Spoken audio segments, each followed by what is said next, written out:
নমস্কার বন্ধুরা, অভিনব চৈতেশ ব্লগে তোমাদের সবাইকে আবার একবার স্বাগত জানিয়ে আজকের নতুন আর একটা ব্লগ শুরু করছি।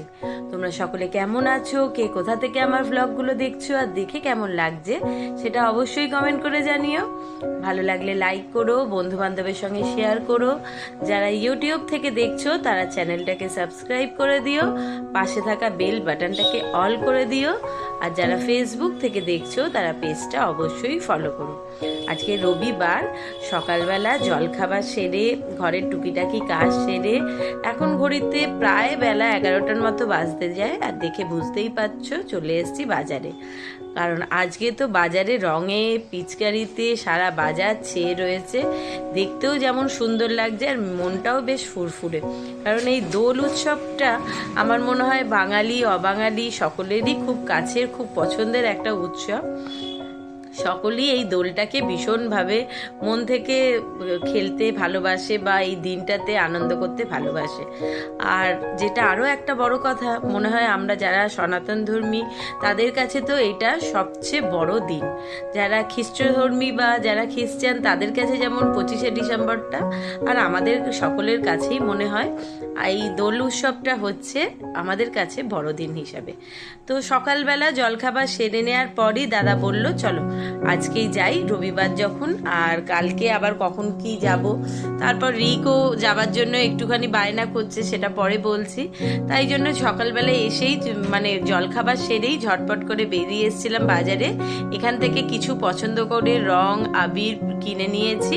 এরপর চলো বাড়িতে যাব, তারপর রান্না বান্না সমস্ত কিছু পরে কিচ্ছু জোগাড় অবধি হয়নি, শুধু খেয়েই বেরিয়ে এসেছি। এবার বাড়ি ফেরা যাক।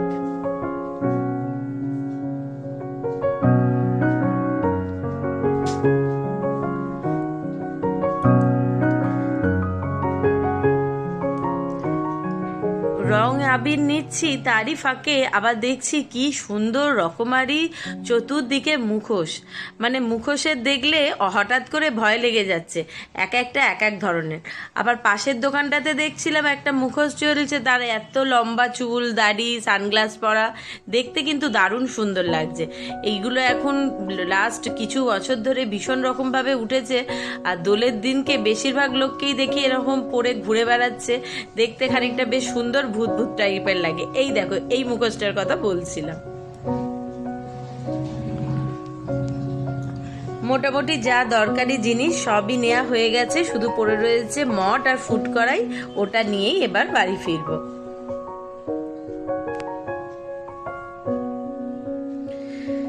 বেশ কিছুক্ষণ আগে বাড়িতে এসেছি, আর এসে সবচেয়ে বড় যে কাজটা আমি একেবারে ভুলে গেছিলাম। বেরোবার আগে ভেবেছিলাম চালটা ভিজিয়ে রেখে যাব, সেটা মাথায় নেই। কি আর করব, এসে মুখ হাত ধুয়ে কোনো রকমে চালটাকে ভিজিয়ে দিয়েছি। আর মা একটা বড় কাজ করেছিল, সেটা বাজার থেকে আজকে তোমাদের দাদা শাক এনেছিল, সেই শাকটাকে কেটে ধুয়ে পরিষ্কার করে রেখেছে। তো আমি এসেই কোনো রকমে চালটাকে ভিজিয়ে দিয়েছি, আর মনে করলাম তাহলে চালটা যতক্ষণ ভিজবে ততক্ষণ শাকটাকে রান্না করে নিই। তো শাকের জন্য অল্প একটু রসুন, পেঁয়াজ, লঙ্কা কেটে রেখেছি, আর কড়াও বসিয়ে দিয়েছি অল্প তেল দিয়ে। এবার ওই ফোড়নটা ভেজে নিয়ে শাকটাকে বসিয়ে দেবো। শাকটা হতে হতে যতটুকুনি চালটা ভিজবে, আজকে আর বেশি সময় নেই, ঘড়িতে প্রায় এখন 12টা বেজে গেছে। ততক্ষণ হাঁড়িটা রেডি করে রাখবো, শাকটা ভাজার পরেই মানে ভাতের হাঁড়িটা বসাবো। আবার ভাতটা হতে হতে তারপর মাংসর ব্যবস্থা হবে, কারণ আজকে রবিবার আর আগামীকাল হয়তো ক্যালেন্ডার অনুযায়ী পূর্ণিমা পড়েছে, কিন্তু আমি যেহেতু পূর্ণিমা ছাড়া পড়াটা করি, তো সেই হিসাবে আজকেই পূর্ণিমা পড়ছে। তাই আমার তো আজকে ভাত খাওয়া বা কোনো রকম খাবারই খাওয়াই না আমি, তো আমার জন্য আবার আলাদা একটু কিছু রান্না করতে হবে। আর বাজারে বেরিয়ে রিক আম দেখতে পেয়েছিল, সেটাও নিয়ে এসেছি একটু আমের চাটনি করবো বলে। যাই হোক, তারপর তাড়াহুড়োর মধ্যে কালো সর্ষেটাও যে আনতে বলবো সেটাও মনে ছিল না। কি আর করা যাবে, এখন হাতের কাছে যা রাই সর্ষে আছে অগত্যা সেই দিয়েই শাক ভাজা বসিয়ে দিল। কোনো রকমের রান্নাটা তো হয়ে যায়, পরে আবার মনে করে সব আনাবো। একটু রসুন, পেঁয়াজ আর কাঁচা লঙ্কা কুচিয়ে রেখেছি, সেটাই ফোড়ন দিয়ে শাকটাকে ঝটপট বসিয়ে শাক হলেই ভাতের হাঁড়িটা বসাবো।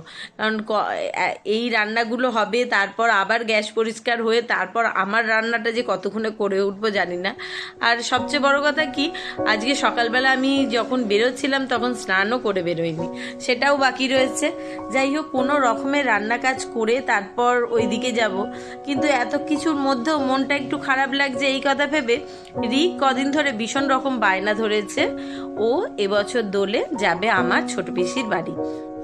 আমার বোন কিছুটা, মানে ওর থেকে বেশ অনেকটাই বড়, তা হলো বন্ধুর মতো মেশে। তো ওর ইচ্ছা হচ্ছে মনির বাড়িতে যাবে এবছর, সেখানে গিয়ে দোল খেলবে। আর আমাদের মানে যেটা হয়, সময় তো কারোর জন্য থেমে থাকে না। আর হয়তো একটা শীত গেলে যেমন আর একটা শীত আসে, সেরকম আমাদের ফিলিংসগুলোও মনে হয় একটা বয়সের পর ঘুরে ফিরে একই রকম হয়। এই যে দেখো, এখানে আমার সমস্ত চাউমিন হবে তার ব্যবস্থা করে রেখে দিয়েছি, এগুলো সব পরে কাটাকুটি করব। শাকটাও ফোড়ন ভেজে চাপিয়ে দিয়েছি। এবার চলো ভাতের হাঁড়িটা ঝটপট রেডি করে নিই। যেটা বলছিলাম, একটা সময় ছিল যখন বিশেষ করে আমি যখন বাপের বাড়ি যাওয়ার কথা বলতাম বা আমরা কোথাও টুকটাক এদিক ওদিক ঘুরতে যেতাম, তো শ্বশুর শাশুড়ি দুজনেই ঘরের মধ্যে কখনো না করতো না যে যেও না ঘুরতে, বাড়িতেই থাকো। কিন্তু ঠিক মন থেকে সেভাবে খুশিও হতো না, সেটা ভীষণ রকমভাবে বুঝতে পারতাম। ওনাদের একটাই বক্তব্য ছিল, যেখানেই যাচ্ছ বেশি দেরি করো না, 2-1 দিন থেকে বাড়ি চলে এসো। তোমরা বাড়িটা না থাকলে ঘরটা ভীষণ ফাঁকা লাগে, একদম ঘরে থাকতে ইচ্ছা করে না। আর বয়সের সঙ্গে সেই একই জিনিস আমাদেরও ঘুরে ফিরে আসছে। মনটা খুব খারাপ লাগে দিনখান অকেশানে। ছেলে মেয়ে যেই হোক, ঘরে না থাকলে ঘরটা তো একটু ফাঁকা ফাঁকা লাগে, মন যেন ঠিক ভালো লাগে না।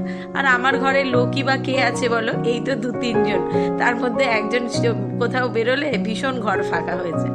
তাই জন্য এখন ঘাট ধরে বসিয়ে দিয়েছি যে আমি ওদিকে রান্নার কাজ করছি আর তুই এখানে আমাকে মাংসের জন্য রসুনটা চালিয়ে দে।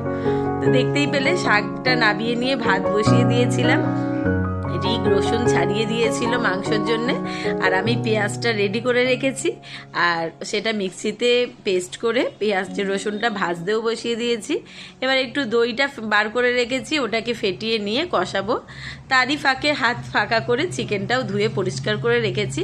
শুধু পেঁয়াজ আদা রসুনটা ভালোভাবে একটুখানি লাল রং ধরলেই মাংসটা দিয়ে ঝটপট কষিয়ে ঢাকা চাপা দিয়ে রান্না করব। আবার মাংসটা হতে হতেই আমের চাটনির ব্যবস্থাটা করে রাখবো, তারপর গ্যাস পরিষ্কার করে নিরামিষে ভেবেছি চাটনিটা করব, তাহলে একটু আমিও খেতে পারবো। সেটার জন্যই আজকে ওর বন্ধু বান্ধবরাও এসছিল, ঘরে বলছিল যে চয়ন তুই যাস না, আমরা সব কালকে একসঙ্গে খেলবো যাব। কিন্তু ছেলের তো মন হয়েছে এবার ওখানে যাবে।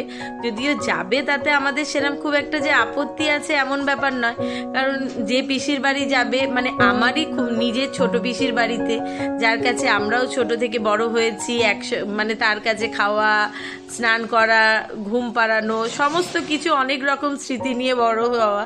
তো তার কাছে গিয়ে 1-2 দিন থাকবে, তাতে কোনো সমস্যা নেই। সমস্যা হচ্ছে ঘরটা ফাঁকা থাকবে। কিন্তু ছেলে তো শুনবে না, সে বায়না ধরেছে, মা প্রত্যেক বছরই তো থাকি, এই বছরটা একটুখানি পারমিশন দাও না, ঘুরে আসি। সেই জন্য তোমাদের দাদাও বেশি খুব একটা না হ্যাঁ করেনি। তা ওর জন্যেই আরও হুটোপাটি করে রান্নাবান্না সারা। ইচ্ছা ছিল ওর সকালবেলাই যাবে, তো তোমাদের দাদা বললো না, সকালবেলা যেতে হবে না, সকালবেলা রান্নাবান্না হচ্ছে, খেটে নে, যা রং আবির কিনে নিয়ে যাবি, রং খেলতে যাবি আর শুধু হাতে যাবি সেটা তো হয় না, সেগুলো সব গুছিয়ে নিয়ে তারপর বেরোবি। তো সে বাবার থেকে পারমিশন করে নিয়েছে ঘুরতে যাবে, তাই জন্য আমাকে আর একবারও বলতে হয়নি, এক কথাতে রসুন ছাড়িয়ে দিয়েছে। আর তারই ফাঁকে দৌড়ে গিয়ে ব্যাগপত্র গুছিয়ে রেডি আছে। রান্নাও এদিকে আমার মোটামুটি কমপ্লিট, গ্যাস মুছে চাটনিও হয়ে গেছে। এরপর ঝটপট তোমাদের দাদা, রিক, মা 3 জনকে খেতে দিয়ে দেবো, তারপর আমার রান্নাটা বসাবো। আর ও খেটে নিয়ে কিছুক্ষণ বসেই বেরোবে। যদিও ওখান থেকে আমার বোনও বারবার ফোন করছে, কখন আসবি কখন আসবি, তাড়াতাড়ি বেরো। তো মোটামুটি ওর বেরোতে বেরোতে হয়তো 6টা তো বাজবেই। এবার দেখা যাক কতক্ষণে কি বেরোয়। চলো এবার আগে ঝটপট ওদেরকে খেতে দেয়া দিই।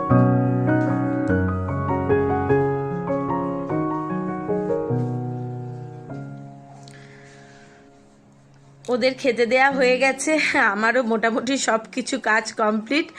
কাজ বলতে যেটা চাউমিনটা তো নিরামিষে করেছি, তাতে একটু যা যা সবজি এনেছিল সেগুলো কুচিয়ে দিয়েছি, আর এটার মধ্যে একটুখানি গোলমরিচ গুঁড়ো আর স্বাদ মতো লবণ দেবো, একটুখানি মিষ্টি দিই আমি, যেহেতু অনেক রকম সবজি পড়ে তো তাতে সামান্য একটু মিষ্টি না দিলে একদম টেস্ট হয় না। তো এইসব দিয়ে একটু নাড়াচাড়া করে আমিও খেয়ে নেবো। তারপর দেখি ছেলে কি নেবে বলছে, রং টং কি, মানে যেগুলো আবির এনেছি আগে তো আমার গোপালের জন্য একটু তুলে রাখতে হবে, কারণ দোল উৎসব তো আমার গোপাল বাবুকে তার পছন্দের মতো রং আবির দিয়ে কালকে সাজাতে হবে। তো ওরটা আগে তুলে নিয়ে তারপর ছেলেকে সেগুলো গুছিয়ে দেবো।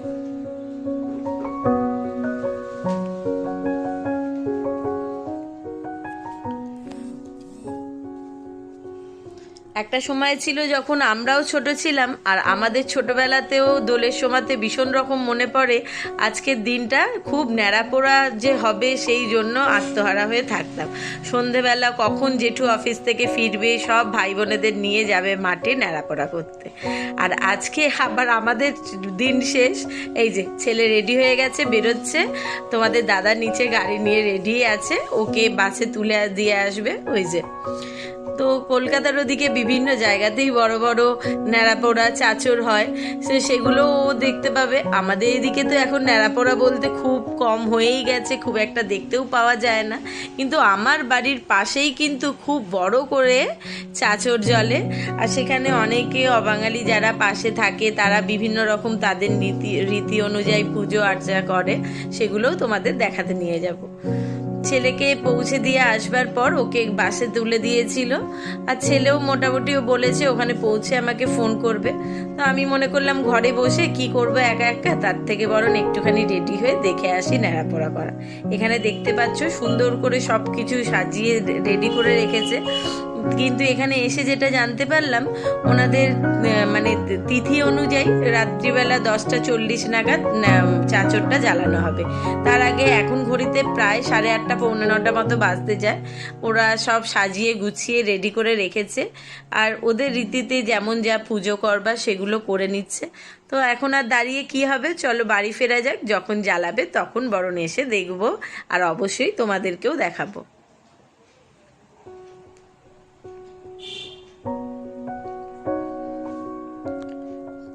পৌনে 11টা বাজে দেখেই আবার ধর্ম নিয়ে দুজন মিলে রেডি হয়ে বেরিয়ে আসলাম।